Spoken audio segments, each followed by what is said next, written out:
Welcome to I dream media. So ఈరోజు మనం భారతీయం సత్యవాణి గారితో ఉన్నాము. వారితో స్పెషల్ చిట్ చాట్. అమ్మా నమస్తే. నమస్తే లక్ష్మి, బాగున్నావా? బాగున్నానమ్మా, చాలా దీపావళి శుభాకాంక్షలు. Thank you so much. మీకు కూడా చెప్పమ్మా. అంటే నేను రాగానే మీరు హోమం చేస్తూ కనిపించారు. అంటే నాకు చాలా ఆనందంగా, మనసుకి హ్యాపీగా అనిపించింది. ఇంట్లో ఎక్కడ చూసినా ఏసీలు లేవు. ఏంటి అసలు ఇది? నేను వేరే టాపిక్ అడగడానికి వచ్చాను. అసలు ఏంటి ఇంత న్యాచురల్ లివింగ్ ఏంటి అనేది ఒకసారి తెలుసుకుందాము. ఇది చూస్తేనేమో సిటీ నడిబొడ్డునుంది ఇల్లు, ఎట్లాగా మన పూర్వీకులు ఎలా బ్రతికారు, మన ఋషులు ఎలా బ్రతికారు, ఎలాంటి జీవన విధానాన్ని మనకు అందించారు, అలాగని పూర్తిగా ఋషుల్లాగాను మనం బ్రతకడం లేదు. కానీ ఆధునిక కాలానికి అవసరాన్ని బట్టి, అవసరాలు వేరు కోరికలు వేరు కదమ్మా. అవసరాలకు సరిపడా ఉన్నప్పుడు ఇంకెందుకు కోరికలను పెంచుకుని అవి ఇవి పెంచుకుని మళ్ళీ దాని తర్వాత మనమే కష్టపడి మళ్ళీ తీసుకెళ్ళి రోడ్ల మీద బారేసి వాళ్ళని చూస్తూ ఉంటాను. రోడ్ల మీద ఎక్కడ చూసినా సోఫా సెట్లు వాడేసి పారేసిన తర్వాత నిండిపోతున్నాయి. ఆ డంపింగ్ యార్డ్ తీసుకొచ్చి అంతా మన గుడి దగ్గర పారేస్తున్నారు. కొనడం ఎందుకు, అలా పారేయడం ఎందుకు? ప్రకృతికి మనం ఎంత నష్టం చేకూరుస్తున్నాం. కాబట్టి ప్రకృతిని ప్రేమించాలంటే ప్రకృతికి అనుగుణంగా మనం నడుచుకున్నప్పుడే కదా. ఇవాళ మనం వదులుతూ ఉన్నటువంటి కర్బన ఉద్గారాలని రోజు పేపర్లో రాస్తున్నారు, గ్లోబల్ వార్మింగ్ అని. దానివల్లనే కదా ఈ మధ్యన వస్తున్నటువంటి ఫ్లడ్స్ అవనండి, అకాల వర్షాలు కానివ్వండి, రకరకాలుగా చవి చూస్తున్నాం కదా. ఋతుపవనాలన్నీ కూడా గతులు తప్పుతున్నాయి కదా. ఎందుకని మానవ ధర్మం గతి తప్పుతోంది కాబట్టి, ప్రకృతికి అనుగుణంగా మనం నడుచుకోవడం లేదు కాబట్టి. అందుకని మనకి మనంగా ఉన్నంతలో మనం ఒక్కళ్ళమే ఆచరిస్తే సరిపోతుందా అని మనం అనుకోకుండా, కనీసం ముందు మనం చెప్పే ముందు మనం కూడా కొంతవరకు ఆచరించాలి అనేటటువంటి నేపథ్యం మాది. అందుకని ఎక్కువగా ఆడంబరాలకి పోకుండా, ఏ ఇంటికి వెళ్ళినా ఆత్మీయత కనిపిస్తుందా, ఆడంబరం కనిపిస్తుందా? ఇవాళ ఆడంబరమే కనిపిస్తుంది. ప్రతి ఇల్లు ఒక ఎగ్జిబిషన్గా ఉంటుంది. ఒక ఇంటికి వచ్చిన అతిథులకి ఆదరణ ఇచ్చే ఇల్లుగా ఎన్ని ఉంటున్నాయి ఇప్పుడు. అది ముట్టుకో, ఇది ముట్టుకో, అది పాడైపోతుంది, ఇది షో కేసుల్లో బొమ్మలు, షో కేసులు ఉండే ఇవే కదా మనకి ఎక్కువగా తారసపడేది. ఏ ఇంటికి వెళ్ళినా ఒకళ్ళని చూసి ఒకళ్ళు పోటీ పడి సామాన్లు పోగు చేసుకుని చివరికి వెష్టపడి తర్వాత ఆ సామాన్ల మీద ఏదో ఒక రోజున విసుగు పుట్టి ఎక్కడో బారేస్తారు. అంటే విషయలంపటాల్లో పడి ఇరుక్కుపోతున్నాం మనం కదా. అందుకని మనకి పెద్దలు అందించినటువంటి జ్ఞానం ఏదైతే ఉందో, సింప్లిసిటీ. అబ్దుల్ కలాం గారు మన దీనిలో నుంచి ఆయన ఏమంటారు దాన్ని, ప్రెసిడెంట్ భవన్ ఏమంటారు, ఢిల్లీలో రాష్ట్రపతి భవన్ నుంచి బయటకు వచ్చేటప్పుడు ఏం పట్టుకొచ్చారు? 4 కోట్లు, 4 పెన్నులు, 4 పుస్తకాలు. ఏ వస్తువులు ఉపయోగించుకోవాలి ఆయన. సింపుల్గా దేనికి అంటకుండా బ్రతికారు ఆయన. లాల్ బహదూర్ శాస్త్రిజీ కూడా అంతే. కాబట్టి దానిలో లెస్ లగేజ్ మోర్ కంఫర్టబుల్ అమ్మా. ఎంత లగేజ్ మనకు తక్కువ ఉంటే అంత కంఫర్ట్గా ఉంటాం. కానీ ఇప్పుడు అట్లా ఉండలేకపోతున్నామే. అదే చెప్తున్నాక కోరికలు పెంచుకోవడంతో, పెంచుకున్నది ఏమైనా రోజు రోజుకి. అందుకని అమ్మవారి నామంలో ఉంటుంది చూడు, మనోరూపేక్ష కోదండ పంచ తన్మాత్ర సాయక. చెరుకు గడతో పోల్చారు. అమ్మవారు చేతిలో ఉన్న చెరుకు గడని మన మనసుతో పోల్చారు. అక్కడ మన మనసుకు చూడు, చెరుకు గడకి కడుపులు ఎలా ఉంటాయో, ఒక్కొక్క కడుపు దగ్గరికి వచ్చేసరికి ఒక్కొక్క రుచి ఉంటుంది. వాళ్ళు ఏదో మామూలు టీవీ కొనుక్కుందాం, అది సరిపోలేదని మళ్ళీ పెద్ద ఇంచెస్, మళ్ళీ హోమ్ థియేటర్, రకరకాలుగా మనం కోరికలు పెంచుకుంటూ బంధించబడుతున్నామా లేదా? అందుకని అక్కడ ముడివేసి ఉంటుంది, అక్కడ చెరుకు గడ దగ్గర కూడా. ఆ బంధింపబడుతున్నాం. కోరికలు పెంచుకున్న కొద్దీ బయటికి వెళ్ళిన అమ్మ బీరువా తాళం వేసానో లేదా, ఇంటి తాళాలు వేసానో లేదా, ఎవరైనా వచ్చేమని పట్టు, ఇదే ఉంటుంది మనకి. బంధింపబడుతున్నాగా. అది ఏమీ లేనప్పుడు, అన్నీ వదులుచుకుంటూ ఉన్నప్పుడు దేనికి బంధింపబడంగా ఉన్నంతలో హాయిగా తృప్తిగా బ్రతకగలగడం అనేది మన జీవన విధానం. అందుకే పాల్ బ్రంటను భారతదేశం చూడాలని వస్తూ ఉన్నప్పుడు అక్కడ ఎవరో చెప్పాడు టైంకి, నువ్వు భారతదేశాన్ని చూడాలి అని అనుకుంటే కలకత్తాలోను, హైదరాబాద్లోను, చెన్నైలోను, ఢిల్లీలో కాదు, యోగుల కుటీరాలకు వెళ్ళి చూడు, భారతదేశం ఏంటో నీకు అర్థమవుతుంది అన్నట్టు. అంటే మనది భోగభూమి కాదు, మనది యోగ భూమి. ఇప్పుడు మారిపోయింది, అయితే మొత్తానికి మారిపోయింది కదా. ఇప్పుడు మారిపోయిందిగా పూర్తిగా. ఇవాళ అసలు మన భారతీయులు మనం గర్వంగా చెప్పుకునే మనం ఇవాళ ఒక రకంగా సిగ్గుపడాల్సి వస్తుంది, బాధ కలుగుతోంది. ఊరికే గొప్పలు చెప్పుకుంటున్నాం, సారే జహాస్ అచ్చా, మేరా భారత్ మహాన్ చెప్పుకుంటున్నాం. కానీ ఎలా ఉంటున్నాం ఇవాళ? నిజంగా నేను చూస్తున్నాను, రీసెంట్గా నేను వెళ్ళి చూసి వచ్చినప్పుడు నాకు తెలిసింది ఏంటంటే పాశ్చాత్యులు ఎంత చెడిపోలేదమ్మా. వాళ్ళ విధానాలు చాలా బాగుంది. చక్క చూసిన వాళ్ళని చక్క అందంగా పలకరిస్తారు. ఎవరైనా you're so pretty, you're so beauty, how are you అంటూ చక్క పలకరిస్తున్నారు. మే హెల్ప్ యూ అని అడుగుతారు. చక్క చిరునవ్వుతో నవ్వుతూ ఉంటారు అందరినీ. ఇక్కడ అలాంటివి వాళ్ళు ఒక కమిట్మెంట్తో పని చేస్తారు, సమయపాలన పాటిస్తారు. మరి అవన్నీ ఉన్నాయి, అవి ఎందుకు నేర్చుకోమను? ఎవరన్నా కొంచెం హైక్ వెళ్తుంటే వాళ్ళని ఎట్లా మనం దింపాలని చూస్తూ ఉంటాం ఇక్కడ కదా మ్యామ్. బాగా అంటేమ్మా బ్రిటిష్ వాళ్ళు అంతకుముందు ఇంకా ఎవరెవరు వచ్చి పరిపాలించిన వాళ్ళంతా వదిలిపెట్టినవన్నీ కూడా అంటుకట్టుకున్నాం వాటినే మనం అనుసరిస్తున్నాం. వాళ్ళ కళ్ళజోళ్ళని చూస్తున్నాం. వాళ్ళు ధరించినవి మనం కూడా ధరిస్తున్నాం. కాబట్టి మన భావజాలంలో దారిద్ర్యం ఏర్పడింది. భావదారిద్ర్యం అంటారు. అది బాగా వచ్చేసి ఆనాడు తెల్లవాడు నల్లవాడిని పీడిస్తే ఇవాళ భారతీయుడిని పీడించుకుంటున్నాడు. ఎవరో మనల్ని ఇచ్చేసారని అన్ని మతాల వాళ్ళు తిట్టుకుంటాం, కానీ మనకి మనమే ద్రోహం చేసుకుంటున్నాం. మన ధర్మాన్ని మనమే నాశనం చేసుకుంటూ ఎవరో వస్తున్నారని చెప్పి అనవసరపు ఆవేశపు రెచ్చిపోవడాలు, కేకలేయడాలు మొదలైంది. మనకి మనమే, ఎవరూ కాదు. అమ్మ మీరు అన్నట్లుగానే చూస్తే ఈ మధ్యకాలంలో ఏదైనా ఫంక్షన్లు జరిగితే ఆడంబరాలు, షోకులు ఇవే ఎక్కువయ్యాయి, కానీ ఆప్యాయంగా పలకరించుకోవడం ఎక్కడా లేదు. అందులో కూడా ఫంక్షన్స్లో కూడా దూరంగా ఉన్న వాళ్ళు, అసలు రిలేటివ్స్ కాని వాళ్ళైనా ఏదో మాట వరుసగానే పిలుస్తున్నారు, కానీ దగ్గర వాళ్ళు పేదవాళ్ళు అయితే వాళ్ళని పిలిచిన పరిస్థితులు ఎక్కడా కనపడట్లేదు. అది అవమానం చాలా. అంటే ఒక ఎగ్జిబిషన్ లాగా ఒక షో ఆఫ్ అయిపోయిందమ్మా. ఆప్యాయతలకి ఏనాడో తిలోదకాలు ఇచ్చేసేసారు. ఒకప్పుడు వివాహాలు జరిగిన బంధువుల ఇంట్లో ఒక నెల రోజుల ముందుగా వచ్చి ఒక సరసాలు ఆడుకుంటూ పిండి వంట, మా అందరి పెళ్ళిళ్ళప్పుడు మేము చూసినాయి. మేనమామల భార్యలు ముందుగానే రావడం, పిండి వంటలు చేయడం, ఒడియాలు పట్టడం, ఇంటికి చక్కగా రంగులు వేసుకోవడం, తీర్చిదిద్దుకోవడం, మళ్ళీ పెళ్లి కూతురు చేయడానికి నాన్నమ్మలో, బాబాయిలో, పెదనాన్నలో మళ్ళీ తీసుకుని వెళ్ళడం. అసలు ఆ ప్రేమలో ఆ ఆప్యాయతలు ఇప్పుడు లేవు. అమ్మాయికి కూర్చోబెట్టి వెళ్ళేటప్పుడు కూడా చక్క మంచి చెడు చెప్పడం. అమ్మ మేమందరం కూడా కొత్తగా పెళ్ళయిన తర్వాత అందరం కూడా ఆటుపోట్లు ఎదుర్కొన్న వాళ్ళమే. ఎందుకంటే 2 రకాల కుటుంబాల సంబంధం కుదుర్చుకున్నప్పుడు రకరకాల అలవాట్లు ఉంటాయి, స్వభావాలు ఉంటాయి. వాటన్నింటినీ ఎదుర్కొని కొద్ది రోజులు ఓపిక పడితే చూడు బ్రహ్మాండంగా ఓర్చుకుంటే ఓరుగలు లభిస్తుందమ్మా అని చెప్పేవారు.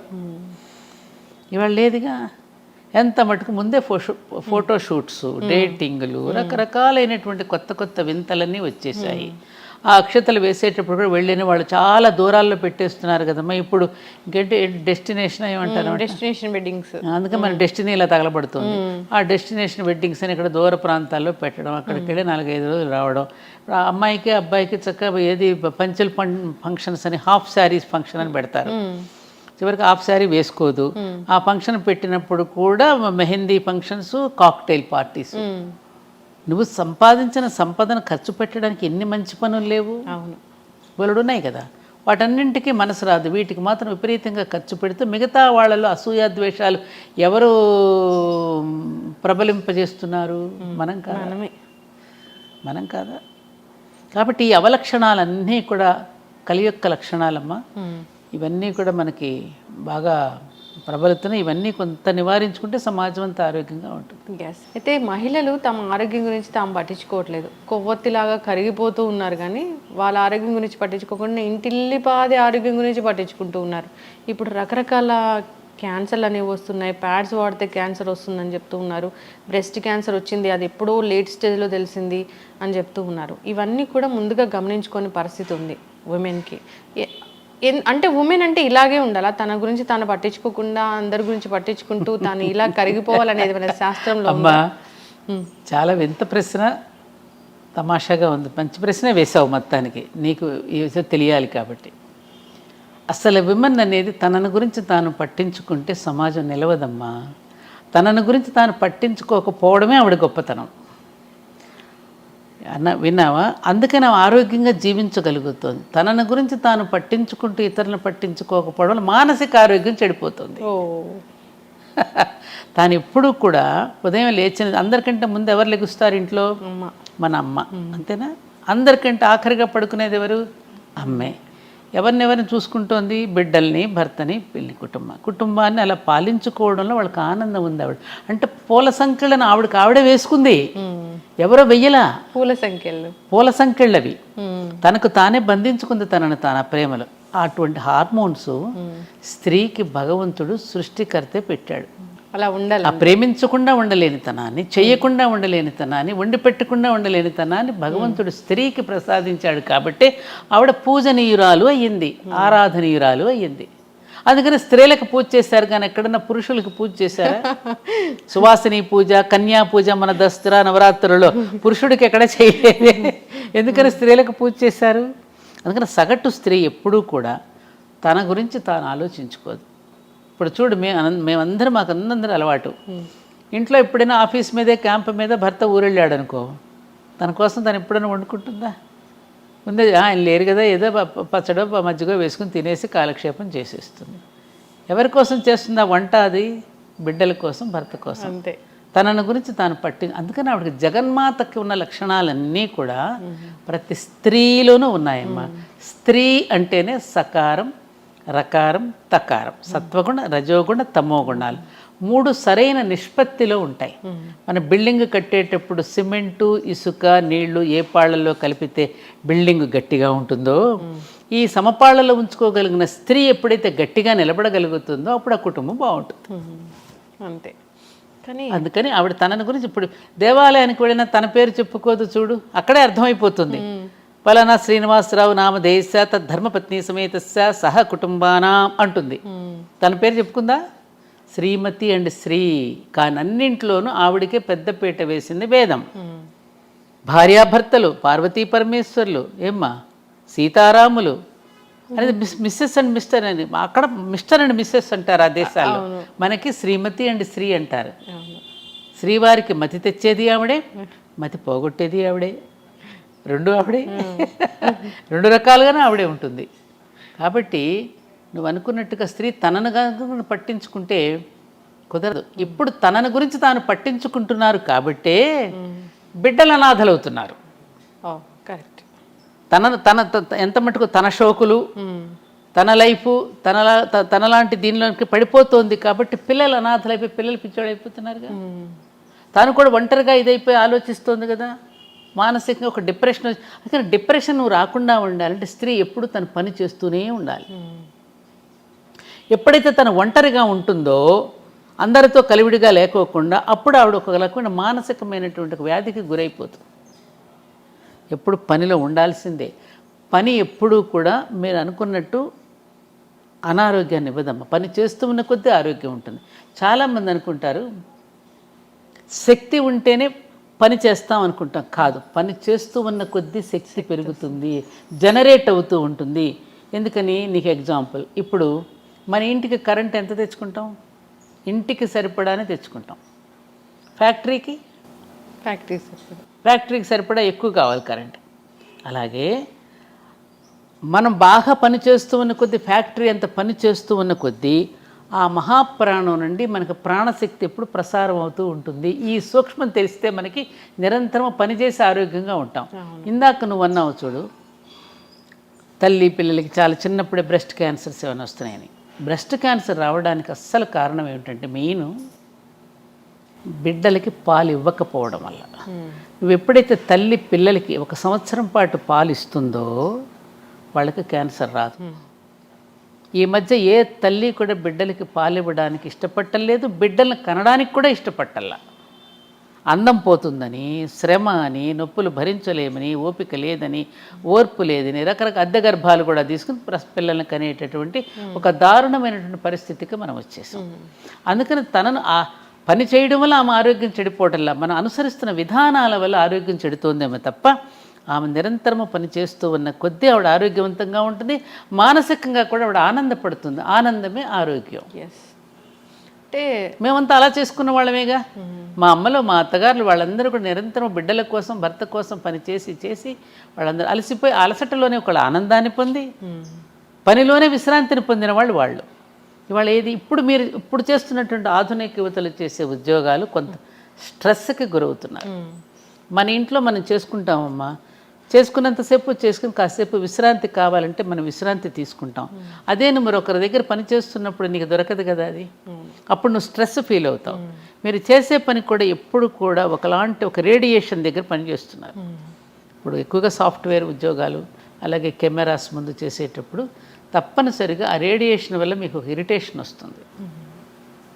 దానివల్ల చిరాకు వస్తుంది. ఆ చిరాకు వల్ల ఏమవుతుంది, కోపం వస్తుంది. కోపం వస్తే ఇంకొకళ్ళు ఏదో ఒక మాట అనేస్తాం. ఆ మాట వల్ల తగువులు ఆడుకుంటాం, గొడవలు జరుగుతాయి, సంఘర్షణలు. దానివల్ల ఆరోగ్యాలు. అంటే ఏమిటి, మనకు మనం తెచ్చిపెట్టుకున్నటువంటి బాధల వల్ల, ఎక్స్ట్రా వర్క్స్ వల్ల మనం బాధపడుతున్నాం తప్ప మన సహజంగా జీవించే విధానంలో మాత్రం ఎక్కడా కూడా ఒత్తిడి లేదు. కానీ ఇలా అవసరం కదా, ఏం అవసరం, జాబులు చేయాల్సిన పరిస్థితి అవసరం కదా. ఎలా అవసరం అంటావు, ఎలా? ఈ ఈ కల్చర్ మారిపోయింది. ఖచ్చితంగా అందరితో పాటు మనం వెళ్ళాలి. సో మంచి వెళ్ళకపోతే ఏమవుతుంది, అందరితో పాటు వెళ్ళకపోతే వెక్కిరిస్తారా, మనం ఆర్థికంగా స్థిరంగా ఉండలేము, ఆర్థికంగా దృఢంగా ఉండలేము.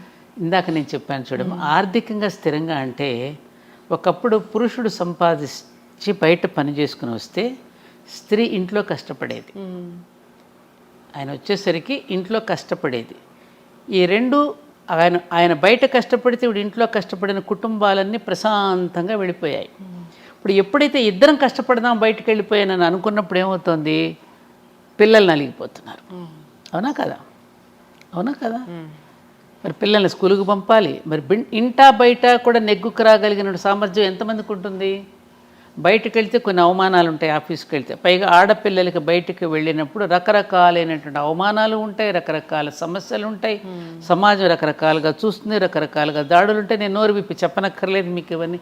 వీటన్నింటి ఒత్తిడుల వల్ల ఇంటికి వచ్చి కాన్సన్ట్రేట్ చేసి ఇంట్లోనూ పని చేయలేదు, బయటకు వెళ్తేనేమో ఇంట్లో పిల్లలు ఏం చేస్తున్నారు, పాపం తిన్నారు, ఇవన్నీ ఆలోచనలు ఉంటాయి.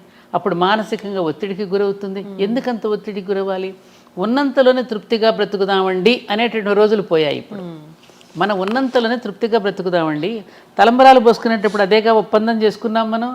మీరు తెచ్చిన సంపాదనలో వివేకంతో ఖర్చు పెట్టుకుని ఇద్దరం హాయిగా బ్రతుకుదామని వెంటనే తలంబరాలు పోసుకుని ఒప్పందం కుదుర్చుకున్నారు పెళ్ళినాడు. మళ్ళీ ఇద్దరం సంపాదించాలి, ఇద్దరు ఎందుకు బయటకు వెళ్ళాలి? ఇవాళ చూడు, ఇద్దరు సంపాదించాలనుకుని ఇప్పుడు ఐటీలో చేస్తున్నారమ్మా. నేను చూస్తున్నాను చాలా కుటుంబాలు కేసులు వస్తున్నాయి, చాలామంది దగ్గర కేసులు వస్తున్నాయి.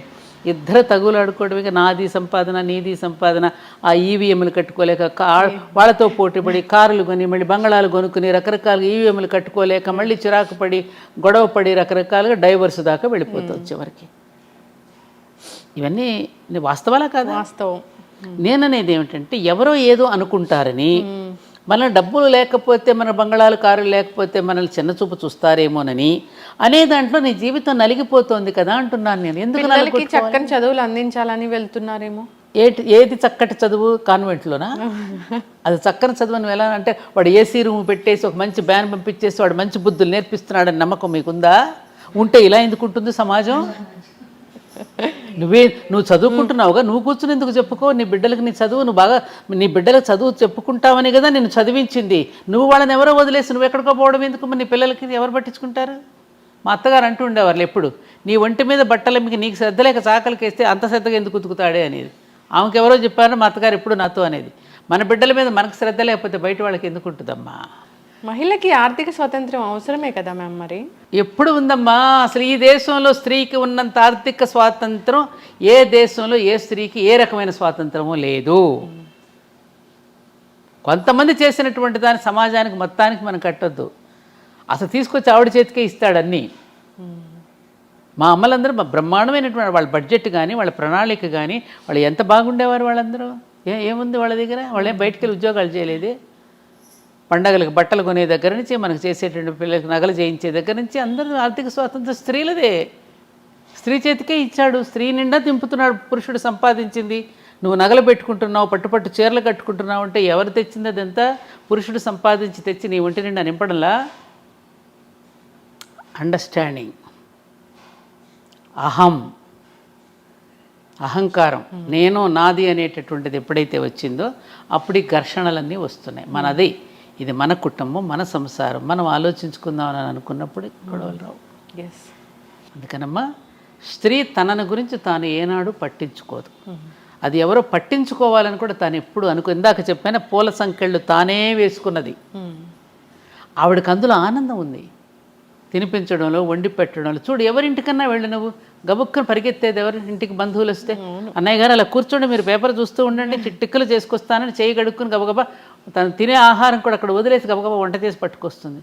అది పురుషుడు ఎందుకు చేయలేడు? అలాంటి హార్మోన్స్, అలాంటి మానసిక స్థితి, స్త్రీని సన్నివేశాలే నిలబడతాయి జీవితంలో. పురుషుడినేమో ఎవరో నేర్పిస్తే నేర్చుకుంటాడు, స్త్రీకి ఒకరు నేర్పించనక్కర్లా. ఆమె పుట్టుకతోనే పరిణితి చెంది పుట్టింది భూమి మీదకి, పరిణితితోనే వచ్చింది. అందుకనే కన్యా పూజ దగ్గర నుంచి బాలా త్రిపుర సుందరి దగ్గర నుంచి రాజరాజేశ్వరి దగ్గర వరకు ఇన్ని అవతారాలలో 9 అవతారాలలో ఆవిడ ఎందుకు పూజ చేసాం? ఆమె యొక్క పరిణితి చెందిన స్థితిని మనకు కనిపిస్తుంది. అక్కడ పుట్టినప్పటి నుంచే ఎలా పరిణితి చెందుతూ పరిణామక్రమంలో ఆవిడ ఎలా ఎదిగిందో చూపించడానికి ఆ 9 రోజులు మన దేవీ నవరాత్రులలో అమ్మ యొక్క గొప్పతనాన్ని మనం చూపించుకున్నాం. అదే అసలు రియల్ ఉమెన్స్ డే అమ్మా. అసలు దసరా రోజే ఉమెన్స్ డే, మనం ఏదో ఎప్పుడో చేసుకుంటాం కానీ ఇంత ఉందిరా. అందుకని ఉమన్ అనేటువంటి ఇంగ్లీష్ వర్డ్లోనే మ్యాన్ ఉన్నాడు కదా, ఎస్హెచ్ఈ షీలోనే హీ ఉన్నాడు, ఫిమేల్లోనే మేల్ ఉన్నాడు. ఆమెలోనే ఆయన ఉన్నప్పుడు ఆవిడకి ప్రత్యేకతను కోరుకోదు. అంతా ఆవరించినటువంటి శక్తి అంతా ఆవిడదే. యాదేవి సర్వభూతేషు శక్తి రూపేణ సంస్థిత, మాతృరూపేణ సంస్థిత, దయారూపేణ, లక్ష్మీ రూపేణ, జాతి రూపేణ, నిద్రారూపేణ, క్షుధారూపేణ. ఆకలి రూపంలో ఉన్నది ఆవిడే, నిద్ర రూపంలో ఉన్నది ఆవిడ. అందుకే నిద్రాదేవి అంటాం మనం. నిద్రాదేవి ఒడిలోకి జారుకున్నాడండి అంటాం. సేద తీర్చేది ఆవిడే, లయకర్త్రి ఆవిడే, పోషణకర్త్రి ఆవిడే, సృష్టికర్త్రి ఆవిడే. అంతటా ఆవిడేనమ్మా. తన యొక్క శక్తిని తాను తెలుసుకోలేక పాపం బాధపడుతోంది. ఆమె యొక్క శక్తిని నువ్వు జాగృతం చేస్తే, ఆవిడేమిటో ఆవిడికి తెలియచేస్తే, అలా తెలియచేయబడే వీళ్ళందరూ కూడా ఆయుధాలు ఇచ్చారు. అందుకని ప్రతి పురుషుడు కూడా ఆమె యొక్క శక్తిని గుర్తించి తగినటువంటి ప్రోత్సాహాన్ని ఇస్తే ఆవిడ చేయలేనిదేది లేదు. అందుకని దేవతలందరూ కూడా తల ఒక శక్తిని ఇచ్చారంటే ఏమిటి? తల ఒక రకంగా ఆమెకు సహకారం అందించారు. అలాగే కుటుంబంలో భర్త కానీ, మామగారు కానీ, మరుదులు కానీ, బావగారులు కానీ, తన పిల్లలు కానీ తలొక రకంగా అమ్మకు కనుక సహకరిస్తే ఆవిడ చేయలేనిదంటూ లేదు. మన ఇంట్లో పెళ్ళిళ్ళు జరుగుతున్నప్పుడు మనం చూస్తున్నాం, అప్పటికప్పుడే మేళా మోగుతూ ఉంటుంది. అమ్మ నా పంచె ఎక్కడ పెట్టామంటాడు ఒకడు వచ్చి, అమ్మ నా లంగా ఎక్కడ పెట్టామని కూతురు అడుగుతుంది. భర్త వచ్చి ఏమైనా ప్యాంట్ ఎక్కడ పెట్టామంటాడు. హడావుడు ఉండండి, నాకు ఏమన్నా 10 చేతులు ఉన్నాయట్రా అంటుంది. ఉన్నాయి కాబట్టి నేను అడుగుతున్నావమ్మా అంటారు వాళ్ళు. అన్ని రకాలుగా అందించేస్తుంది అందరికీ కూడా. మరి ఎవరిది, ఎక్కడి నుంచి వచ్చింది శక్తి? ఆ జగన్మాతే ఆవిడ. అందుకని నేనేమంటానంటే, ఇప్పుడున్నటువంటి ఆధునిక యువతులకి వాళ్ళల్లో ఉన్నటువంటి ఆ శక్తిని ఒక్కసారి జాగృతం చేస్తే వాళ్ళు వండర్స్ చేస్తారు. వాళ్ళు సునీత విలియమ్స్ గురించి వింటున్నాం. అలాంటి సునీత విలియమ్స్ లాంటి పిల్లల్ని ఎంతోమంది వాళ్ళు ఎన్నో రకాలుగా పైలట్స్ అవుతున్నారు, అన్ని రంగాల్లో రాణిస్తున్నారు. అంటే ఆవిడ చేయలేనిదంటూ ఏమీ లేదు. కాకపోతే మన భారత స్త్రీకి ఉన్న గొప్పతనం ఏమిటంటే, ఎప్పుడు పురుషుడికి క్రెడిట్ ఇవ్వాలని కోరుకుంటుంది. అది ఆవిడ గొప్పతనం. తాను నేపథ్యం అని ఉంటుంది, పురుషుడిని ముందు నిలబడుతుంది, పురుషుడిని సమర్థుడిని చేస్తుంది, తాను వెనక ఉంటుంది. అది మన స్త్రీ యొక్క గొప్పతనం. ఎస్, అంత క్రెడిట్ ఇచ్చినా కానీ అక్కడక్కడ మనం చూస్తూ ఉన్నాము స్త్రీకి అవమానం జరుగుతుంది. సో మంచిగా ఉన్న రోజులు ఉంటూ ఉన్నారు, భార్యాభర్తలు విడిపోతూ ఉన్నారు. అలా స్త్రీని ఎవరైనా పురుషుడు అవమానపరుస్తున్నాడు అంటే అక్కడ పెంచిన తల్లిది తప్పు. అవమానపరుస్తున్నాడు అంటే పెంపకంలో ఏదో తప్పు ఉంది. ఏ స్త్రీ అయితే పెంచుతోందో స్త్రీయే కదా, స్త్రీని అవమానపరచకూడదుగా. అవును. కాబట్టి అక్కడ మారవలసింది కూడా మళ్ళీ స్త్రీలే. పురుషుడి పట్ల బాధ్యత పడవలసింది కూడా స్త్రీయే. తయారు చేస్తున్నది నువ్వే అతడిని.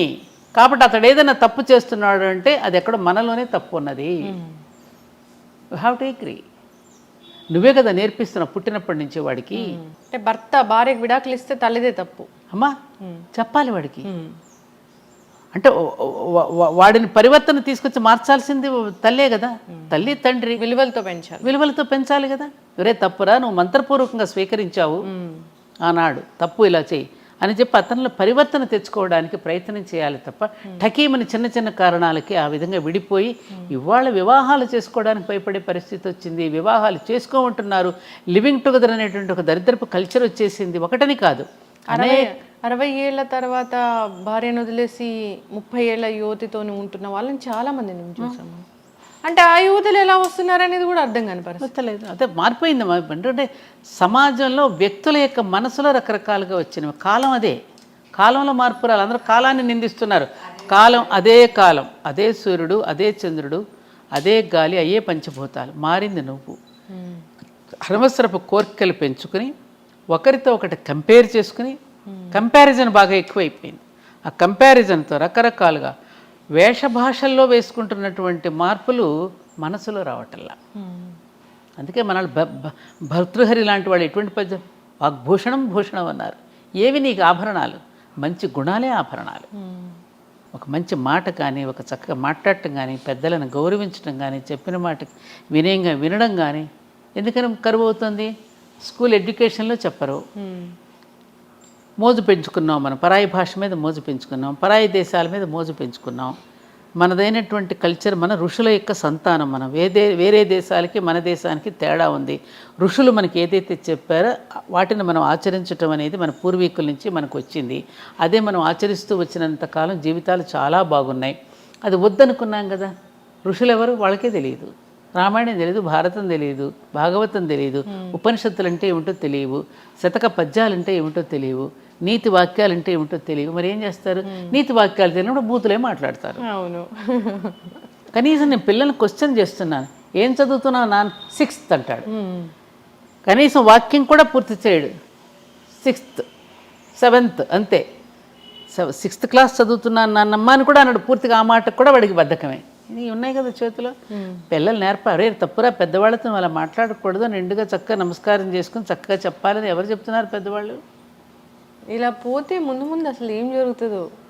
తిరగబడుతుంది, మళ్ళీ వచ్చేస్తుంది. అలా అని కంగారు పడుకు నువ్వు. తప్పకుండా మార్పు వస్తుంది. ఎవరికి వాడికి పైదాకా పోతాడమ్మ, పీక్కి ఏమీ లేదు ఇక్కడ అనుకుంటాడు, మళ్ళీ వెనక్కి కొడతాడు. అంటే మళ్ళీ బ్యాక్ టు పెవిలియన్ అనమాట. మళ్ళీ పాత రోజులకి వెళ్ళిపోవాలని. కోవిడ్ వచ్చినట్లుగా. ఇప్పుడు అమెరికాలో వెళ్ళారు, అక్కడంతా బాగా ఇదిగా ఉంది. ఇప్పుడు అక్కడి నుంచి మళ్ళీ స్వదేశానికి పోదాం అంటారు.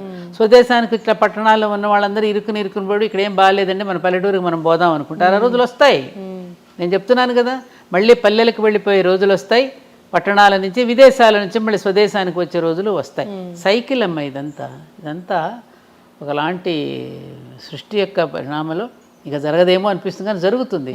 ఈ జరిగే దీంట్లో వచ్చేటటువంటి సన్నివేశాలను మనం సరిగ్గా అర్థం చేసుకుని మన జీవితాలను మళ్ళీ కొంచెం ప్రయత్నించేద్దాం. అనేక రకాల ప్రయత్నాలు చేస్తున్నారుగా పెద్దవాళ్ళు.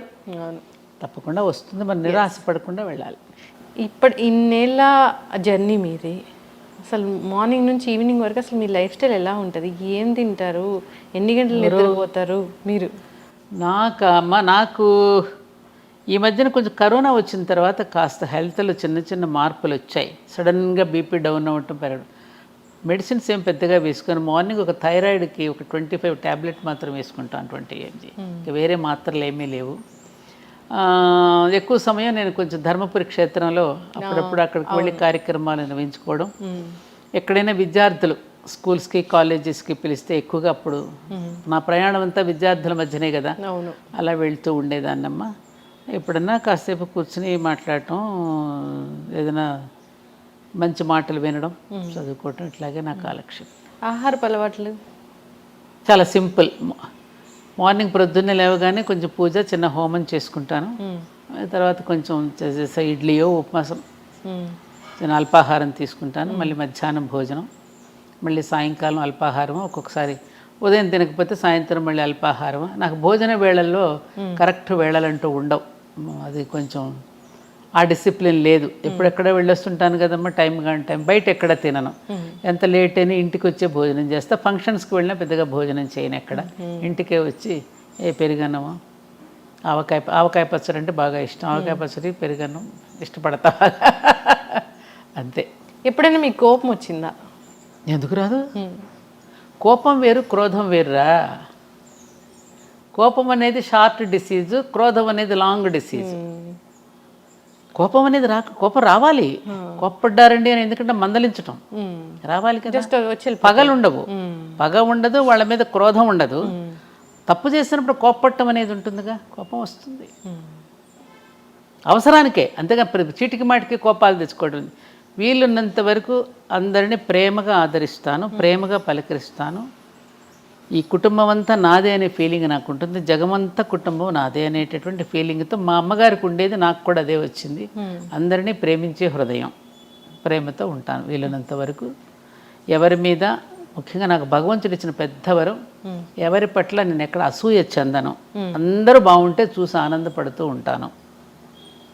ఎప్పుడు అందరినీ చూసి ఆనందపడితే ఈ కుటుంబం అంతా నాదే అనుకున్న వాళ్ళకి ఏ జబ్బులు రావు. అందుకే నాకు దీర్ఘవ్యాధులు లేవు. ఆ కరోనా ఒకటి వచ్చి ఇబ్బంది పెట్టింది కానీ ఇంకా వేరే జబ్బులు లేవు. ప్రస్తుతం అంతా హ్యాపీగా ఆనందంగా ఉన్నానమ్మా. ఇంటికి ఎవరో ఒకళ్ళు వస్తూ పోతూ ఉంటారు, అతిథులు అభ్యాగతులు వస్తూ ఉంటారు, వాళ్ళతో టైం గడుస్తూ ఉంటుంది. ఏదో వాళ్ళు ఏదో కష్టాలు చెప్పుకోవడానికి అప్పుడప్పుడు స్నేహితులు వాళ్ళు వస్తుంటారు. అలా రోజులు గడిచిపోతున్నాయి. ఎప్పుడైనా ఏదైనా మనసుకు బాధ కలిగించే సందర్భం ఏదైనా వచ్చిందా? అంటే అవమానించారు అని బాధపడింది ఎప్పుడైనా ఉందా? ఇట్లే ఉన్నాయి, ఉంది. ఎట్లా మర్చిపోతారు దాన్ని? మర్చిపోవాలి. ఇప్పుడు ఎవరో పెద్ద ఆయన పేరు గుర్తు రావట్లేదు. ఏమండి మనం ఆ మాటే గుర్తు చేసుకుంటా. ఇప్పుడు ఎవరైనా మన అవమానపరిచి మాట్లాడితే మళ్ళీ వాళ్ళని ఎందుకండి మీరు ఇట్లా గౌరవిస్తారని నన్ను అడుగుతారు. అవమానించిన వాళ్ళని ఎందుకు మీరు ఇట్లా గౌరవిస్తారని అడిగితే ఆయనకు చెప్పిన సమాధానం, చూడు కుక్క చెప్పు తింటుందని మనకు తెలుసు, కానీ ఇంటికి వస్తే దానికి చెప్పులు అన్నమే పెడతాం కదా. అది గుర్తు చేసుకుంటా. అలా ఏంటంటే పెద్దలు చెప్పినటువంటి మాటలు మనకి ఆ విధమైనటువంటి ఒక దీన్ని ఇస్తూ ఉంటాయమ్మా. అందుకని మనం అవమానిస్తున్న వాడిని కూడా మనం ప్రేమిస్తూ ఉంటే ఏదో ఒక రోజు తప్పకుండా వాళ్ళలో పరివర్తన వస్తుంది. నాకు ఆ నమ్మకం ఉంది.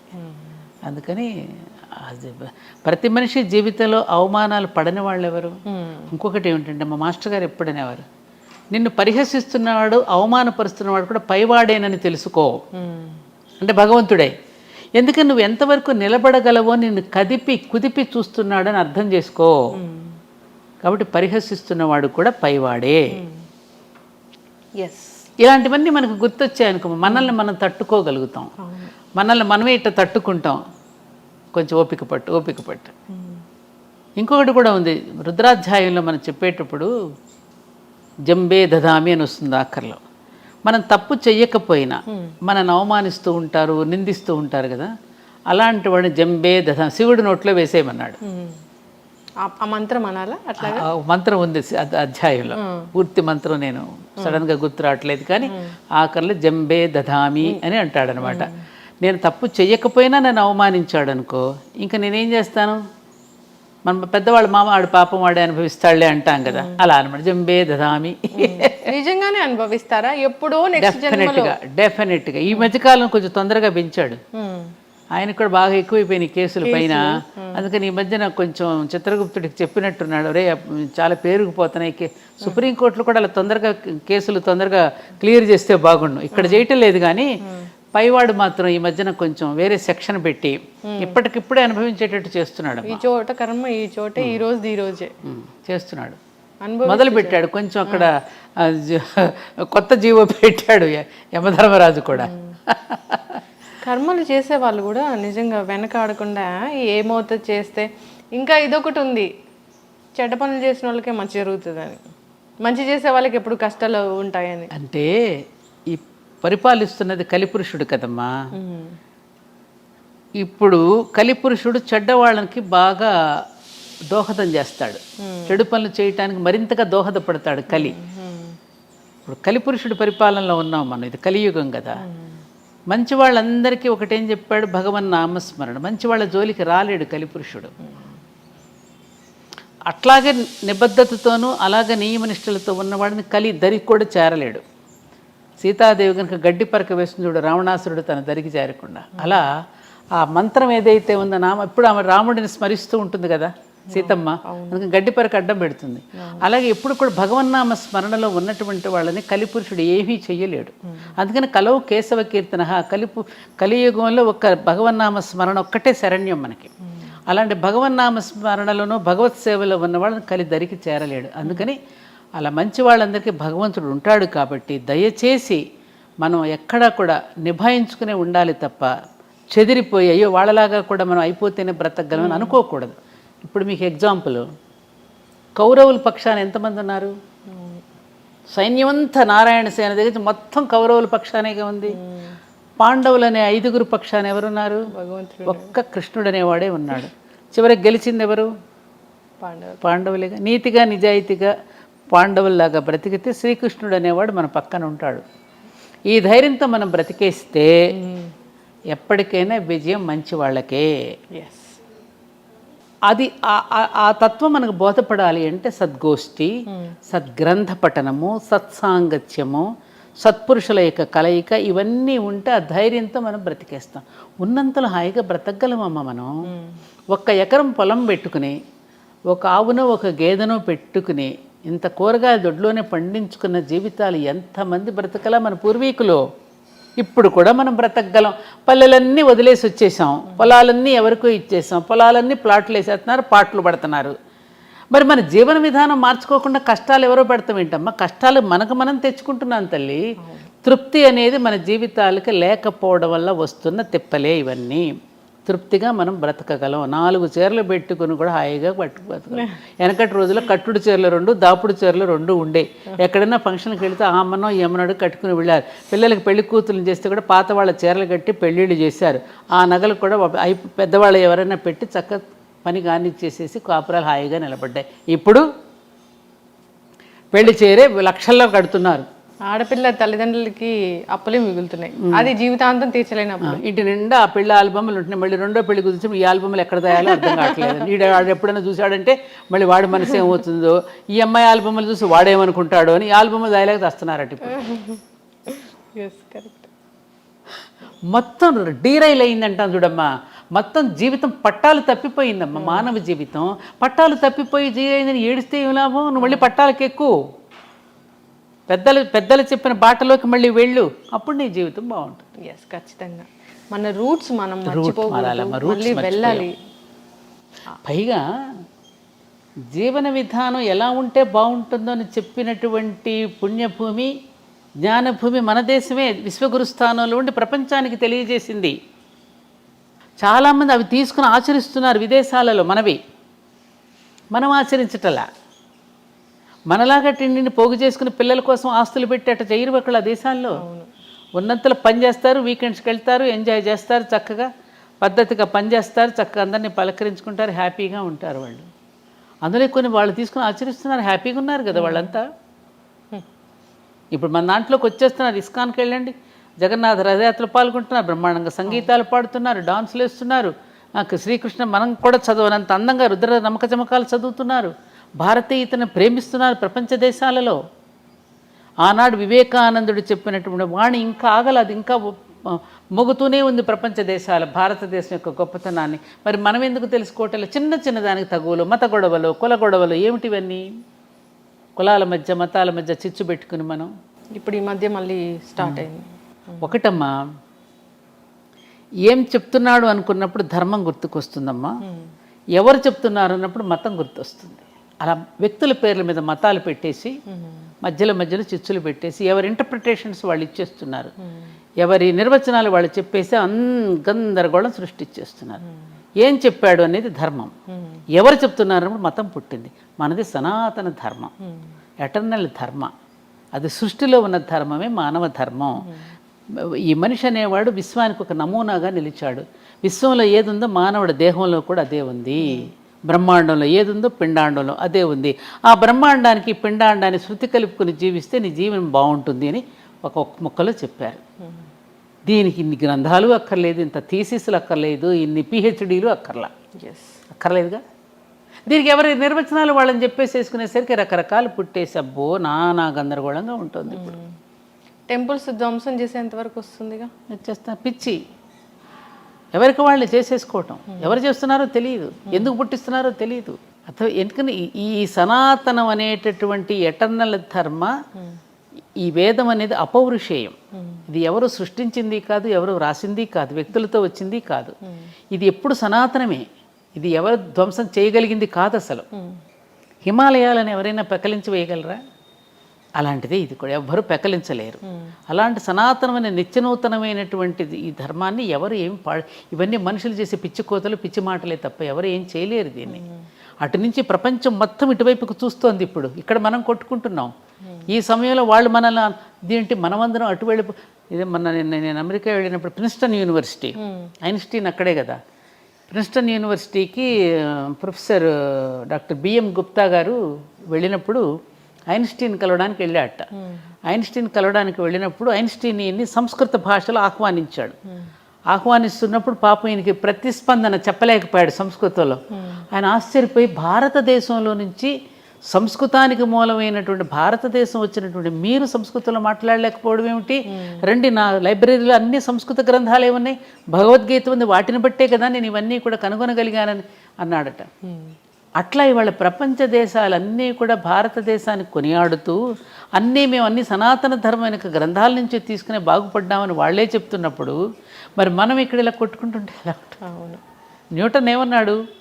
నేను నా పూర్వీకుల భుజాల మీద నుంచే నేను అంత దూరం చూడగలిగాను అన్నాడు. ఇవి మన పిల్లలకి అటువంటి ప్రేరణని ఇవ్వాలమ్మా. అనవసరపు ఈ చదువుల్లో కూడా తీసేయవలసిన కలుపు మొక్కలు చాలా ఉన్నాయి.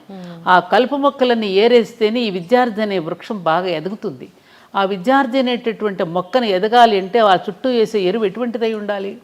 మంచి ఆలోచనలు, జాతీయ భావన, దైవభక్తి, ఇవన్నీ పెంపొందించకపోతే ఏమవుతుంది? విద్యార్థి దశలోనే వాడికి మతద్వేషమో కులద్వేషమో రేపెత్తిస్తున్నారు. అది చెప్పకపోతే ఇది ఎక్కువైపోతుందిగా. మరి వీటిని గురించి మనం ఎందుకు పెద్దలైనటువంటి వాళ్ళు, విద్యావేత్తలు, మేధావులు పట్టించుకోవాలి కదా, ఇవన్నీ చేంజ్ రావాలి అసలు. అందుకనే నేను విద్యార్థి లోకంలో ఎక్కువగా గడపడానికి ఇష్టపడతాను లక్ష్మి. ఎందుకంటే ఆ వయసులో కనుక పిల్లలకి కనుక మనం మనసులో కనుక ముద్ర వేస్తే జీవితంలో ఎప్పటికీ మర్చిపోలేరు వాళ్ళు. అక్కడి నుంచే మనం మొదలవ్వాలి. మాకు చిన్నప్పుడు అదే కదా బీజం పడింది. అవును. 1వ తరగతి నుంచే మాకు పలకా బల్పం తీసుకున్న ఈ అని రాసినప్పుడే ఆ అమ్మ, ఆ ఆవు, ఈ ఇల్లు, ఈ ఈశ్వరుడు, అక్కడే ధర్మార్థ కామ మోక్షాలకు ప్రతీకలే ఆ ఈ. ఆ అంటే అమ్మ ధర్మం, ఆ అంటే ఆవు జ్ఞానం, ఈ అంటే ఇల్లు కామం. అర్థం అంటే కదా, ఆవు ఉంటేనే కదా మనకు అర్థం, డబ్బులు వచ్చేది, సంపదనిచ్చేది ఆవే కదా. ఈ ఇల్లు అంటే అక్కడి నుంచే కదా మన కామ్యకర్మలని చేసేది, ఇంటి దగ్గర నుంచే కదా. తర్వాత ఈ అంటే ఈశ్వరుడు, మోక్షం ఇచ్చేది ఈశ్వరుడు. ఈ భావనతో మనం మొట్టమొదటి విద్యాభ్యాసం అక్కడి నుంచి మొదలు పెట్టించారు. A for apple, B for bread వచ్చేసింది కదమ్మా. అవును. యాపిల్ తినడం, బ్రెడ్, సి క్యాట్, డాగ్, మరి వీటితో నేర్పించేసేస్తే తిండి కోసమే ఉద్యోగం అనేటటువంటి, చదువు అనేటటువంటి బ్రెడ్ అండ్ బటర్ అంటారు, బ్రెడ్ అండ్ బటర్ కోసమే చదువుతున్నాం అనేది వచ్చేసింది.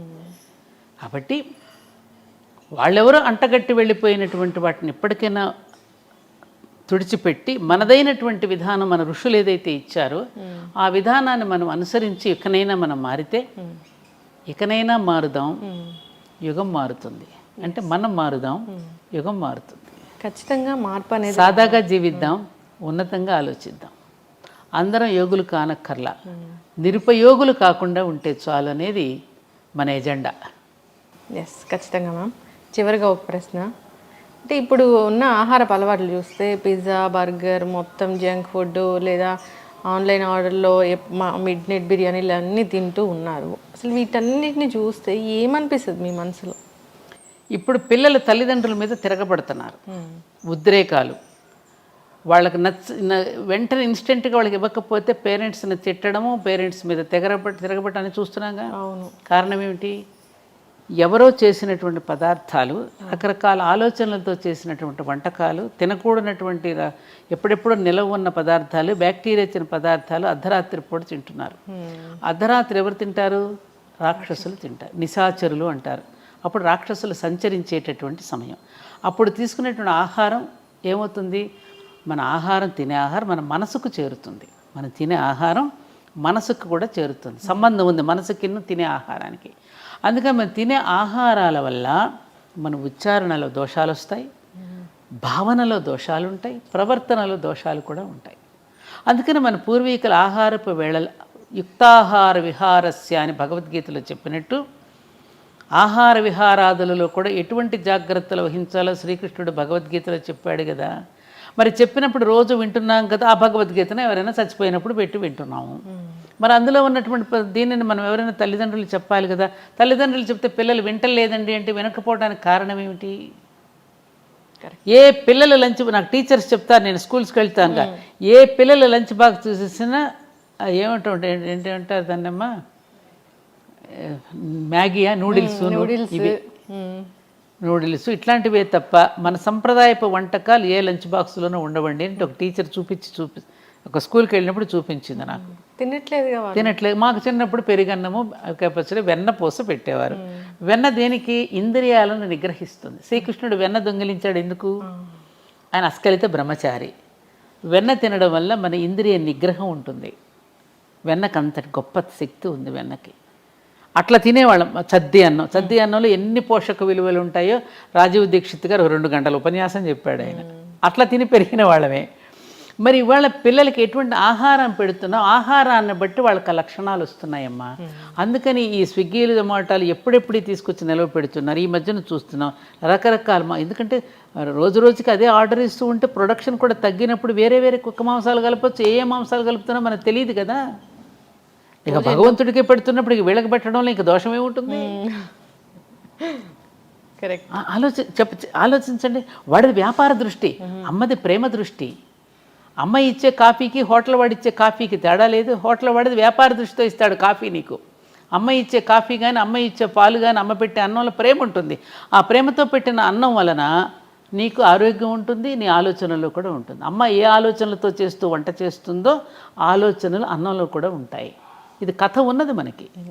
ఇది సైన్స్ అమ్మా. అందుకనే పిల్లలు, నేనదే ఇప్పుడు ఉద్యోగాల కోసం మీరు పోతున్నారు, పిల్లలకి ఎవరు వంట చేసి పెట్టమంటున్నారు. నీకున్న ప్రేమ ఆయాకి ఎందుకు ఉంటుందమ్మా?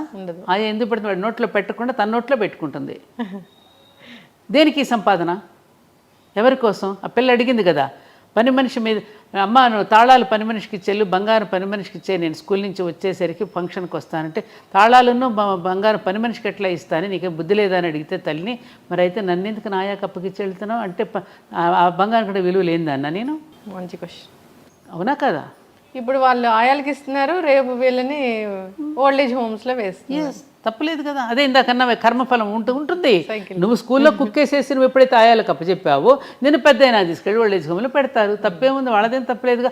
అయ్యా ఎందుకు నీకు ఈ గొయ్యి అంటే, తాతకు తీసిన గొయ్య నీకు తీయాలి కదయ్యా. తాత మనోడు సినిమా అనుకుంటాయి. These are realities. కరెక్ట్. యద్భావం తద్భావం. మనం ఎలా ఉన్నాం వాళ్ళు ఎలా ఉంటారు. కర్మ సిద్ధాంతం. యాక్షన్కి రియాక్షన్ ఉంటుంది కదమ్మా. అందుకని ఉన్నంతలో తృప్తి పడుతూ వీలున్నంత వరకు భర్తలు ఉద్యోగాలు చేస్తూ ఉంటే కోపం వస్తుంది. హౌస్ వైఫ్ అంటే వాళ్ళకి ఒక చిన్న చూపు అనమాట. అందుకని హౌస్ మేకర్ అని చెప్పుకుంటున్నారు. హౌస్ వైఫ్ గృహలక్ష్మి లాంటి గొప్ప ఉద్యోగం ఇంకోటి లేదమ్మా. గృహలక్ష్మి అంటే అంతట ఉద్యోగం మరొక ఉద్యోగం కాదు. గృహలక్ష్మి కాకుండా నేనేదో బయటకు వెళ్ళిపోతున్న వాళ్ళందరూ కొన్ని వందల మంది వచ్చి కష్టాలు చెప్పుకుంటున్నారు. మరి ఎలా? నీకు తెలియదే ఉంది ఏమ్మా. అందుకని మనం మారదాం. మనం తృప్తిగా బ్రతకగలిగినప్పుడు ఈ ఇబ్బందులు ఉండవు. అందుకనే కలియుగంలో అందరూ కష్టాలు పడుతున్నారు స్వామి, ఈ కష్టాలు తీరడానికి ఏదైనా ఉపాయం చెప్పండి అని నారద మహర్షి వెళ్ళి శ్రీమన్నారాయణని అడుగుతాడు. అడిగితే సత్యనారాయణ స్వామి వ్రతం చేయమంటాడు. సత్యనారాయణ స్వామి అని వేరేవాడు లేడు కదా, సత్యమే నారాయణ స్వరూపము. అందుకని సత్యవ్రతాన్ని ఆచరించమనవయ్యా, కష్టాలు ఉండవని చెప్పాడు ఆయన. అంటే నిజాలు మాట్లాడాలి. ఏంటి సత్యవ్రతం? అందుకని ఆ కథలో ఎవరిని పెట్టాడు? ఒక బ్రాహ్మణుడు ఉంటాడు, ఒక వైశ్యుడు ఉంటాడు, ఒక రాజు ఉంటాడు, ఒక కట్టెలు కొట్టుకుని శూద్రుడు. అంటే 4 వర్ణాలు ఇవి, కులం కాదు. బ్రాహ్మణ అంటే శిక్షణ, క్షత్రియ అంటే రక్షణ, వైశ్య అంటే పోషణ, శూద్ర అంటే పరిచర్య, శ్రమశక్తి. ఈ 4 కనుక కమిట్మెంట్తో పని చేస్తే కష్టాలు ఉండవు. జ్ఞానాన్ని బోధించవలసిన బ్రాహ్మణుడు జ్ఞానాన్ని బోధిస్తూ, సమాజాన్ని రక్షించవలసిన క్షాత్రశక్తి సమాజాన్ని రక్షిస్తూ, ధనాన్ని సమానంగా పంపిణీ చేయవలసిన వైశ్యుడు సమానంగా రేట్లు ఎక్కువ వేయకుండా సమానంగా పంపిణీ చేసేటటువంటి ధనశక్తి, అలాగే తన శరీరంతో శ్రమతో సమాజాన్ని సేవించుకునే శ్రమశక్తి. ఈ 4 భాగాలు సమాజానికి 4 అంగాలు. ఈ 4 భాగాలు కమిట్మెంట్తో సత్యంతో పనిచేస్తే కష్టాలు ఉండవు నాయన. ఈ మాట చెప్పమని దాన్ని వ్రతంగా స్వీకరించమని చెప్పాడు ఆయన. దాన్ని ఏం చేసాం మనం, తీర్థానికి ప్రసాదానికి ముడిపెట్టి తీర్థం తీసుకోకపోతే పాపం వస్తుందని, ప్రసాదం తీసుకోకపోతే ఓడ మునిగిపోయినట్టు మన కొంప మునిగిపోతుందని ఇలాంటి కథలు చెప్పి కథకి కొబ్బరికాయ కొట్టి కథకి హారతులు ఇచ్చేసి ఓవర్ యాక్షన్ చేసేసి ఏమ్మా దాని అసలు పదార్థం మర్చిపోయి నేను కొత్తగా గృహప్రవేశం చేసుకుంటున్నావురా, ఈ ఇంటికి వచ్చిన వాళ్ళని ఆదరించడం, గౌరవించడం, వచ్చినటువంటి అతిథ్యాగతులను సేవించుకుంటూ ఎలా ఉండాలో వ్రతం చేయించాడు. కొత్తగా పెళ్ళైన వాళ్ళు కూడా నీ దాంపత్య జీవితం ఇలా ఉండాలమ్మా, దాంపత్య జీవితాన్ని ఇలా చక్కగా నిర్వహించుకోవాలని చెప్పి ఈ 2 వేళల్లో మన సత్యనారాయణ స్వామి వ్రతాన్ని తప్పకుండా ఎందుకు పెట్టారు, సత్యాన్ని వ్రతంగా స్వీకరించి నీ గృహస్థాశ్రమ ధర్మాన్ని చక్కగా నిర్వర్తించు అని చెప్పడానికి మనకు ఆ వ్రతం చేయిస్తే చివరికి ఏమైంది, దక్షిణలు, తాంబూలాలు, కొబ్బరికాయలు కొట్టడాలు, హారతులు ఇవ్వడాలతో సరిపెట్టి తీర్థప్రసాదాలకు ముడిపెట్టేసి అసలు తంతంతా పోయింది, ఇది మిగిలింది. ఏమంటావు? అవును, అంటే ఈ పూజలు ఇలాంటివి చేసి మన మొక్కులు తీరాలంటే తీరవా? ఎడ తీరుతాయి, ఎలా తీరుతాయి? రాంగ్ నెంబర్ పెట్టాయి అంటాడు అక్కడ. నువ్వు చేసేదోటి నువ్వు చెప్పేదోటి, నీ మొక్కుకి ఎందుకు రాంగ్ నెంబర్ అని పెట్టేయమంటాడు. బాగా తపస్సు చేసిన కోరకూడని కోరావనుకో తదాస్తు ఇచ్చాను పోరా అంటాడు. తపస్సు చేశాడు కదా, ఎవరిక తను చేసినట్టు చెడ్డ కోరికే వాడికి శాపం అయ్యేటట్టు చేశాడు. అవును, అది ఉందిగా. మనం తెలివైన వాళ్ళైతే సమాజ హితం కోసం చేసి తపస్సు చేసిన వాళ్ళు కొందరున్నారు, సమాజాన్ని నాశనం చేయడానికి చేసే తపస్సులు ఉన్నారు. సమాజాన్ని నాశనం చేసే తపస్సులన్నీ వాళ్ళే నాశనం అయిపోయారు. సమాజ హితం కోసం తపస్సు చేసిన ఋషులందరూ కూడా చరిత్రలో నిలిచిపోయారు, మనకు జీవన విధానాన్ని అందించి వెళ్ళారు వాళ్ళు. అందుకని ప్రతినిత్యము ప్రాతస్మరణీయులమ్మ వాళ్ళు. ఉదయం లేచిన దగ్గర నుంచి రాత్రి పడుకోబోయేంత వరకు మన దినచర్యని దేవుని చర్యగా మార్చుకోవడం ఎట్లాగో నేర్పి ఒక విధానాన్ని, ఒక బాటను వేసిన మన మహర్షులు ఉన్నారే, వాళ్ళకి ప్రతిరోజు ఉదయం నేను నమస్కరించుకుంటాను. సప్తఋషులకి ఎంత జ్ఞానం, ఎంత ఇచ్చారమ్మా మనకి, ఎంత ఇచ్చారమ్మా, ఎంత ఎంత ఎంత ప్రతి పండుగ దినాల్లో కూడా మనకి ఎంత అద్భుతమైన సందేశాన్ని ఇచ్చారు. నువ్వు చెడిపోకుండా ఉండడానికి సంవత్సర కాలం కూడా సంవత్సర పురుషుడు గానాన్ని మనకి వినిపించి ప్రతిరోజు నువ్వు చెడిపోకుండా పట్టాలు తప్పకుండా పండుగల రూపంలో నీ చేత ఆచరింపజేసి పుణ్యం అనే అకౌంట్ను నువ్వు బ్యాంకులో దాచుకోవడానికి ఎంత శరీరాలను కాల్చుకుని వాళ్ళందరూ ఎన్ని ఇచ్చారమ్మా మనకి. వాళ్ళ రుణం తీర్చుకోవద్దు మనం, ఇలా కొట్టుకోమనా, ఇలా తిట్టుకోమనా మనం వాళ్ళు నేర్పింది మనకి. ఆలోచించాలి. నేను రాగానే దీపావళి శుభాకాంక్షలు చెప్పారు మీరు దివాళీని ఎలా జరుపుకుంటారు? దివాళీ పండుగ అంటే మా ఇంట్లో మాకు బాగా ఇష్టం, ఎందుకంటే వీళ్ళు ఎక్కువగా నార్త్లో ఉండొచ్చారు కదా. తప్పకుండా ఉదయం పిండి వంటలు చేసుకోవడం, చుట్టుపక్కల ఉన్న వాళ్ళందరికీ, మా అత్తగారు నేను ఉంటే రాత్రంతా ముందు రోజు రాత్రి బాగా పిండి వంటలు ఎక్కువగా చేసి ఆ కాలనీలో ఉన్న చుట్టుపక్కల అందరికీ పంచిపెట్టడం జరిగేది. ఇప్పుడు ఎవరు రావటం లేదుగా పండుగలు సామూహికంగా భోజనాలు చేయడానికి. ఇదివరకు ఇట్లాగలే ఎవరికి వారే విడిపోతున్నారు కదా, సామూహికంగా రండి అనేటువంటి పద్ధతి పోయింది. మా పల్లెల్లో ఉంటే ఆ ఉన్న కులాల వాళ్ళందరినీ భోజనానికి పిలుస్తాం. ఇది చాకలి సోదరుడు, మంగలి సోదరుడు, కమ్మ సోదరుడు, కుమ్మరి సోదరుడు అందరినీ. ఎందుకంటే ప్రతి వృత్తిలో నువ్వు సహకరిస్తున్నావు కదా ఒకరికొకరు. నేను పంట పండిస్తున్నాను, నేను పంట పండించేటప్పుడు మీరందరూ నాకు సహకరిస్తున్నారు కాబట్టి అందరం కలిసి భోజనం చేద్దాం రండి. అన్ని కులాల వాళ్ళు వచ్చి భోజనం చేస్తే ఆ వండిన పిండి వంటలు అందరం కలిసి భోజనం చేసే విధానం మనకు పండుగల్లో ఉండేది. ఇప్పుడు రాజకీయ నాయకులు వచ్చిన తర్వాత ఈ రాగద్వేషాలు పెంచేశారు కదా అందరిలో. ఎర్షెడ్ వాళ్ళకి పెరిగాక ఎవరికి వాళ్ళే మేము రామని భోజనాలకు ఎవరు రావట్లా ఇప్పుడు. అలా అయిపోయింది ఇప్పుడు. కాబట్టి ఇంక సాయంకాలం అయ్యేసరికి దీపాలు వెలిగించుకోవడం. ముఖ్యంగా దీపాలు వెలిగించేటప్పుడు మేము చేసేది ఏమిటంటే, మనకి జీవితంలో మనం ఎదుగుతూ ఉన్న కొద్దీ మనకి సహాయం చేసేవాళ్ళు ఉంటారు. మన తాతగారులు, మన అమ్మమ్మలు, నాన్నమ్మలు మనకి ఎవరెవరైతే మనకి ప్రేమగా చూశారో, మనకి జీవితంలో మనకి ఉద్యోగంలో కానీ సద్యోగంలో కానీ ఏదైనా ఒక వ్యాపారం కానీ ఏదో ఒక రూపంలో మనకు సహకరించే వాళ్ళు ఉంటారు. ఆ సహకరించినటువంటి వాళ్ళ కృతజ్ఞతలు చెప్పుకుంటూ వాళ్ళ పేరుతో ఒక దీపం పెడతా నేను. ఇది పలానా వారికి నాకు ఈ సహకరించారు కాబట్టి వారి పేరు మీద ఈ దీపం అని వారికి నమస్కారం చేసుకో. దాన్ని బలివైశ్వ దీపం అంటారు. ఉంది మనకి. ఇది ముందు రోజున పెడతారు, బలి దీపాలను పెడతారు. ఆ చనిపోయిన వాళ్ళందరినీ గుర్తు చేసుకుంటూ వాళ్ళ పేరు మీద ఒక దీపం వెలిగించుకోవడం, అలా దీపాలు పెట్టుకోవడం. ఇంకా సాయంకాలం పిల్లలంతా వస్తే అందరం కలిసి కాసేపు ఏదో చిన్న చిన్న టపాకాయలు వెలిగించుకొని దీపాలు వెలిగించుకొని అందరం కలిసి భోజనం చేయడం. ఎందుకన్నా అందరు కూడా అలాగే చేసుకోవాలని ఎవరైనా అంతే కదా. వచ్చేసి పెద్ద పెద్ద సౌండ్లు, పెద్ద పెద్ద అబ్బా వద్దమ్మా, అది ఆ శబ్ద కాలుష్యం అనేది చాలా ప్రమాదకరం. నేను చెప్పినా కూడా వినడం లేదు. మొన్న కూడా మా దేవాలయంలో వద్దు బాబు మీరు చెప్తే వినండిరా బాబు అంటే అంత పెద్ద పెద్ద బాంబులు ఆ మహిషాసురుడి దహనానికి. అది ఎంతమంది, కొంతమంది చుట్టుపక్కల వాళ్ళు కాస్త హార్ట్ పేషెంట్స్ కూడా ఉంటారు, వాళ్ళని కూడా మనం దృష్టిలో పెట్టుకోవాలి కదా. మన సరదాలు ఇతరులకు ఇబ్బంది పెట్టకూడదు. చెప్పినా వినే స్థితిలో లేరు. నేను ఎన్ని చెప్పినా మనం తీసుకొచ్చి అన్ని బాంబులు పెట్టేశారు. భయంకరం, పెట్టకూడదు.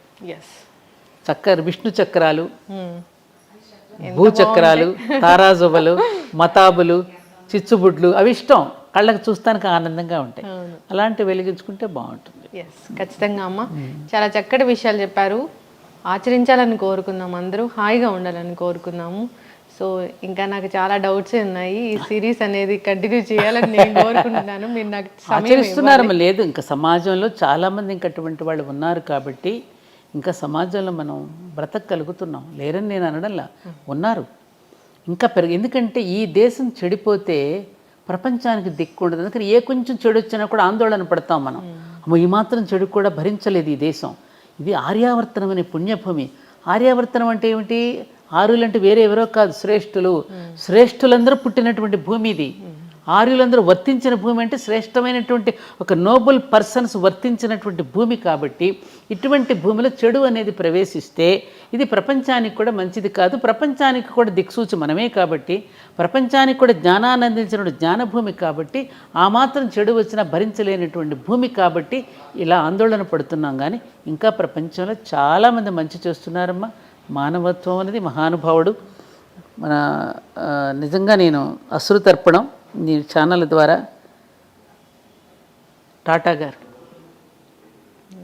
మహానుభావుడు. ఈ దేశం పట్ల కృతజ్ఞతతో ఆయన చేసి వెళ్ళినటువంటి మంచి పనులు, ఆయన జీవించిన ఇల్లు కూడా లేకుండా జీవించినటువంటి గొప్ప మహానుభావుడు కూడా మరి మన దేశంలో పుట్టి మనకి ఎంతో చేసినటువంటి జంషెడ్జీ టాటా దగ్గర నుంచి ఇప్పటి ఉన్నటువంటి ఈ టాటా దగ్గర వరకు మనందరం గుర్తుపెట్టుకోవాల్సినటువంటి వ్యక్తులు మన దేశంలో చాలామంది ఉన్నారమ్మా. కలాం గారి దగ్గర నుంచి ఎంతోమంది, వివేకానందుడు, వీళ్ళందరూ పుణ్యులు జన్మించినటువంటి జన్మభూమిలో పుట్టాం, మనం ఉన్నాము. కాబట్టి తప్పకుండా మన దేశం మళ్ళీ ప్రపంచానికి ఆదర్శంగా ఉంటుంది. ఈ తప్పులన్నింటినీ సరిదిద్దుకోవడానికి శక్తివంతమైనటువంటిది అన్నింటికంటే మీడియా. కాబట్టి మళ్ళీ దాన్ని చెడగొట్టినా బాగు చేసినా రెండు మీడియా చేతిలోనే ఉంది. కాబట్టి అటువంటి మీ మాధ్యమాల ద్వారా మంచి విషయాలను ఎక్కువగా ప్రసారం చేస్తూ ఉంటే అందరూ మంచి వైపే తప్పకుండా మళ్ళుతారు. ఖచ్చితంగా అమ్మ, మేము కూడా తూచా తప్పకుండా ఆచరిస్తాము. మంచి I dream it, I dream, నేను కలగంటాను. ఓకే, చక్కటి ఇన్ఫర్మేషన్ మ్యామ్. ధన్యవాదాలు. నమస్కారం లక్ష్మి, చాలా సంతోషం అమ్మా.